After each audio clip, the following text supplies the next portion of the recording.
নমস্কার, আমি ডক্টর সৌভিক দত্ত। আজকে আপনাদের সঙ্গে শেয়ার করতে এলাম আমার কিছু অভিজ্ঞতা। আমি ব্যক্তিগত জীবনে ডাক্তার, অন্যান্য পেশায় যারা যুক্ত আছেন তাদের প্রত্যেকেরই, যারা পাবলিক রিলেশন করেন বা প্রত্যেক দিনের নানান রকম মানুষের সাথে মেলামেশা করেন, বাইরে থেকে আমাদের নানান আঘাত উপলব্ধি হয়।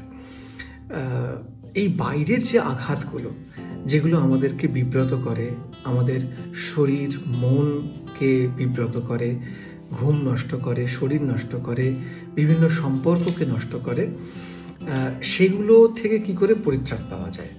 তো এই ভাবতে ভাবতে বা বিভিন্ন বই নাড়াচাড়া করতে করতে সেই শরণাপন্ন হলাম ভগবদ্গীতায়।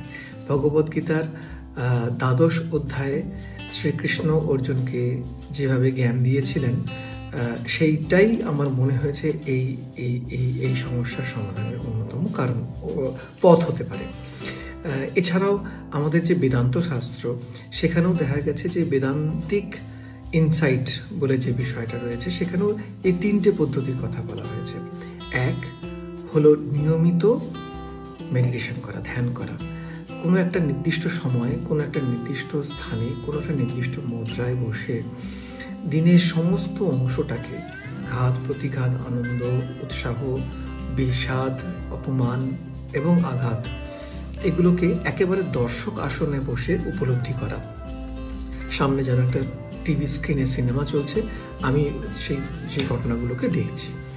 এবার সেখানে আমি কোথায় রিয়াক্ট করেছি, কোথায় রেসপন্স করেছি এবং কি করলে ভালো হতো, এগুলোকে আরেকবার পর্যালোচনা করলাম। এই যেন আমাদের মনটা যেন একটা কাদা গোলা জলের মতো একটা পাত্রে রাখা আছে।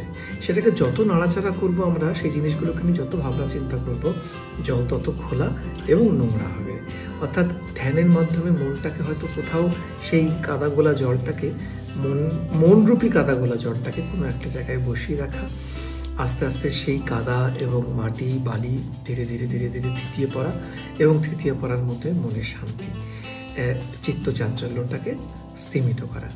দ্বিতীয় সূত্র যেটা দেখলাম সেটা হচ্ছে submission, utmost submission to the god or the Almighty. যে যেভাবে মানি, কেউ শক্তি হিসেবে মানি অর্থাৎ নিরাকার, কেউ আকার হিসেবে মানি, শিব, কালী, দুর্গা, মহাদেব, যে রূপেই আমরা যাকে পুজো করি, সেই রূপেই তাকে সারা দিনের কাজটাকে তার পায়ে সমর্পণ করে দেওয়া, সাবমিশন করে দেওয়া। এবং এভাবে দেখা যে বাবা, কাজটা তোমার, জগৎ তোমার, এই পুরো বিশ্ব ব্রহ্মাণ্ড তোমার, আমি তো তার একটা ক্রিয়েচার মাত্র।